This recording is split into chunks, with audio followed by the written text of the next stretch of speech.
रघुवंश का छठे सर का 5वां श्लोक निकालिए। देखिए, तासु श्रिया राज परंपरासु प्रभाव विशेषोदय दुर्निरीक्ष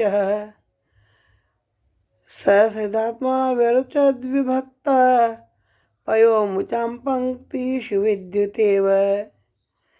देखिए, काय का वर्णन चल रहा है। हम क्या अध्ययन कर रहे थे? हम अध्ययन करते इंदुमती स्वयंवर का।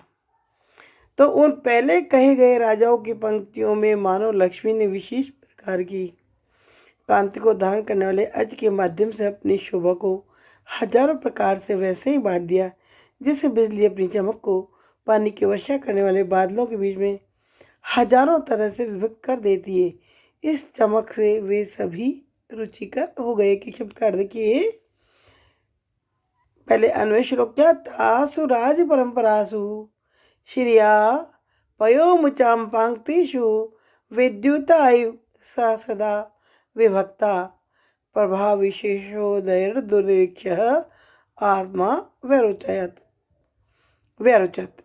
देखिए, तासु उन पहले से कथित जो हम पीछे पढ़कर आए हैं राजाओं का वर्णन राज परंपरासु राजाओं की पंक्तियों में श्रिया लक्ष्मी के द्वारा पयो मुचाम पानी की वर्षा करने वाले बादलों की पंक्तिशु कतारों में विद्युता चमकने वाली बिजली ईव के समान सदा हजारों प्रकार से विभक्त अलग अलग विभाजन कर देती है। प्रभाव विशेष प्रकार की कांतिया सुंदरता को उदय उस अज के प्रकट हो जाने से दुर्निरीक्ष बड़ी कठिनाई से देखा जा रहा था।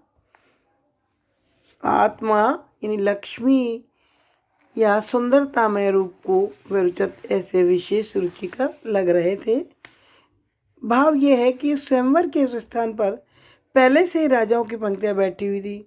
उन सभी में प्रत्येक राजा में मानो लक्ष्मी ने अपनी सुंदरता को ऐसे विभाजित कर रखा था जिस प्रकार की बादलों में जो विद्युत बिजली होती है वो अपनी प्रभा को वितरित करती है। एक तो पहले से वे सभी दिव्यमान थे, दूसरा उनमें अलग अलग विभक्त चकाचौंध उत्पन्न हो गई थी। जैसे पानी की वर्षा करने वाले बादलों की पंक्तियों में बिजली चमके तो एक प्रकार चकाचौंध उत्पन्न हो जाती है, उनको अलग अलग विभक्त कर देती है। इस प्रकार जैसे ही आज वहाँ पर आए तो मानो आज के उदय हो जाने से यानी वहाँ आ जाने से वो आँखों में चकाचौंध उत्पन्न करने वाली स्थिति हो गई थी। प्रस्तुत पद में इंद्रवज्रा उपेंद्रवज्रा दोनों का मिश्रण होने से उपजाति जो मैंने आपको बताया था अंतरोदीर लक्ष्मण भाज उपादव यदि या उपजात हस्ता वही है। इसमें श्री जो है ईदन स्त्रीलिंग की तृतीया के एक वचन में श्रिया पद इसमें बना है। पयन से मुंचे तीर पयो मुझे बादलों का विशेषण है। प्रस्तुत श्लोक में लक्ष्मी की सुंदरता और बदली की चमक की तुलना की गई है, इसलिए उपमा अलंकार है। किसकी तुलना की गई है? लक्ष्मी की सुंदरता और बिजली की चमक दोनों को आपस में तुलनात्मक भाव रखने से उपमा अलंकार है। तेषां महारासन संस्थिताना मुदारणे पत्यव्रतं समध्ये राजधामना रघुसुरेव कल्पद्रुमाणामिव पारिजाता। अर्थात अत्यंत बहुमूल्य और शेष सिंहासनों पर बैठे हुए तथा बहुत उज्ज्वल स्वच्छ सुंदर वस्तु को धारण करने वाले उन सभी राजाओं के मध्य में पहुंचकर रघु का पुत्र आज अपने विशेष तेज के कारण उसी प्रकार सुशोभित हुआ जिस प्रकार से अन्य सभी कल्प वृक्षों के मध्य में पारिजात नामक वृक्ष निश्चित रूप से अधिक शोभायमान होता है। अन्वय देखिए पहले आप। महारासन संस्थितानाम उदारनेपथ्य भृताम तेषां मध्ये कल्पद्रुमाणां मध्ये पारिजात स रघुसुनुरेव धामना रराज। अर्थात अच्छे नहीं दिखने वाले अनेक लोगों के बीच में अच्छा लगने वाला एक व्यक्ति तो शोभायमान होता ही होता है।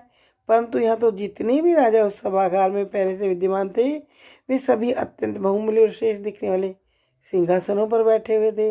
उन सभी राजाओं ने सुंदर सुंदर उज्जवल और स्वच्छ वस्त्र धारण कर रखे थे, परंतु वे सभी उतने तेजस्वी नहीं थे जितने कि रघु के पुत्र अजय तेजस्वी थे। रघु के पुत्र का नाम क्या? अज। अजय नहीं है, अज है। आजकल जो आप नाम सुनते हैं फिल्मों में और अपने जो बच्चों के नाम है, आपको अजय देखने के लिए मिलता है, लेकिन राजा रघु के पुत्र का नाम अज था।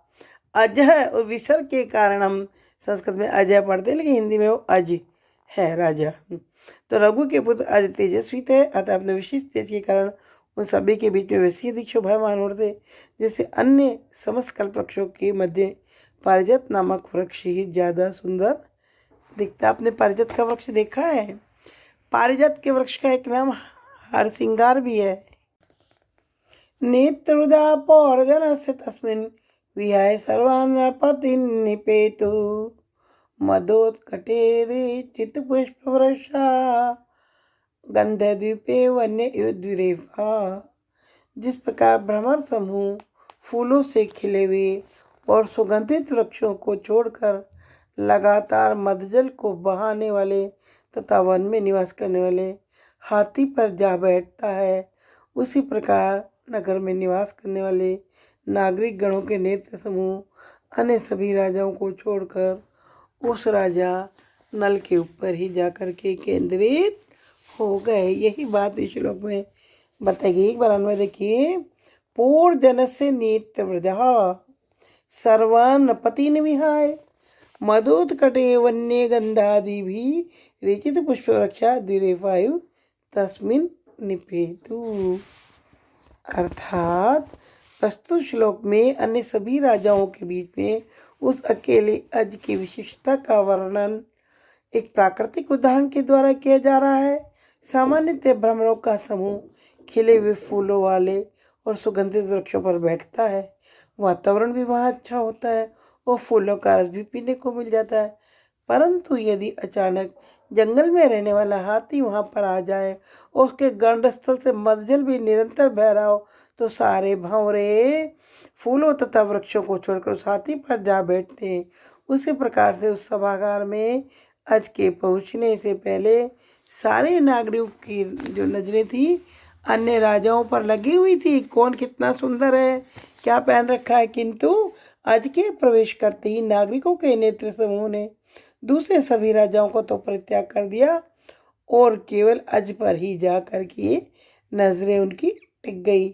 देखिए इसमें श्लोक की खास बात है कि अन्य सभी राजाओं की तुलना तो पुष्पवृक्षों से की है, लेकिन अज की समानता मज्जल को प्रभावित करने वाले गजराज से की गई है। अतः उपमा अलंकार है और उपमा का वाचक एवं शब्द भी इसमें मौजूद है।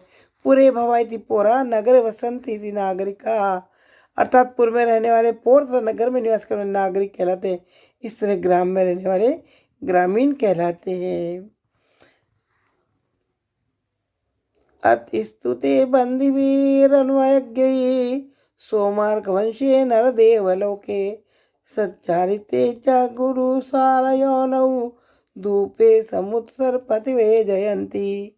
देखिए इसके अनंतर राजकुलों के विषय में अच्छी तरह से ज्ञान रखने वाले और स्तुति पाठ करने वाले भाटों या चारणों के द्वारा चंद्रवंश तथा सूर्यवंश में उत्पन्न होने वाले राजाओं महाराजाओं के समूह की प्रशंसा कर लिए जाने के बाद एवं चारों ओर अगरबत्ती की सुगंध के प्रचलित हो जाने के बाद और सुगंधित द्रव्यों से भरपूर धूपबत्तियों की धुएं की विजय पताकों को ऊपर चढ़ जाने के बाद मंच मार्ग के मध्य में बने हुए राजमार्ग से कन्या इंदुमती ने प्रवेश किया।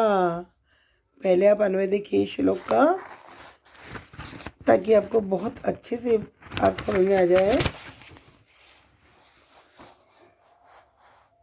अत अन्वयज्ञये बंधवी सोमार्क वंशे नरदेवलोके स्तुते सती संचारिते अगुरुसारयोनौ धूपे वैजयंती समुत्सर्पति च सती।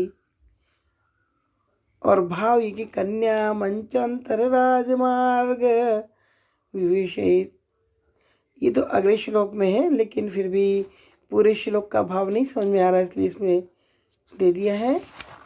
बाकी इस श्लोक को आप समझिए अच्छे से। प्रस्तुत श्लोक में क्या बात कही गई है, इसमें बताया गया है कि उस स्वयंवर सभागार में आगे घटने वाली घटनाओं का वर्णन किया गया है। सभी राजा महाराजाओं के अपने अपने सिंहासन पर बैठ जाने के बाद सबसे पहले वहाँ स्तुति पाठ करने वाले भाट उच्चारण आए, जो राजकुमारों के विषय में सारा ज्ञान रखते थे और कविताबद्ध रूप में उसे प्रस्तुत करने में समर्थ थे। उन्होंने सर्वप्रथम चंद्रवंश और रघुवंश में उत्पन्न होने वाले सभी राजाओं का गुणगान किया। उसी समय वहाँ पर लगाई गई अगरबत्तियों की सुगंध चारों ओर प्रचलित हो गई, जिससे वातावरण महकने लगा। साथ ही सुगंधित द्रव्य से भरपूर धूपबत्तियाँ भी वहाँ पर जलाई गई, जिनमें से निकलने वाला धुआं जो था वो फहराती हुई झंडियों के ऊपर चढ़ गया। और उसी समय देखिए राजकुमारी इंदुमती ने भी सभागार में प्रवेश किया। देखिए इसमें वही उपजाति छंद है। और संस्कृत में अर्थ मुख्यतः दो अर्थों में प्रयुक्त होता है। पहला तो किसी भी शुभ और मांगलिक कार्य को प्रारंभ करने के समय अर्थ शब्द का प्रयोग किया जाता है, और दूसरा एक काम के हो जाने के बाद दूसरा कार्य शुरू किए जाने पर तारतम्य बैठाने के लिए अर्थ का प्रयोग किया जाता है।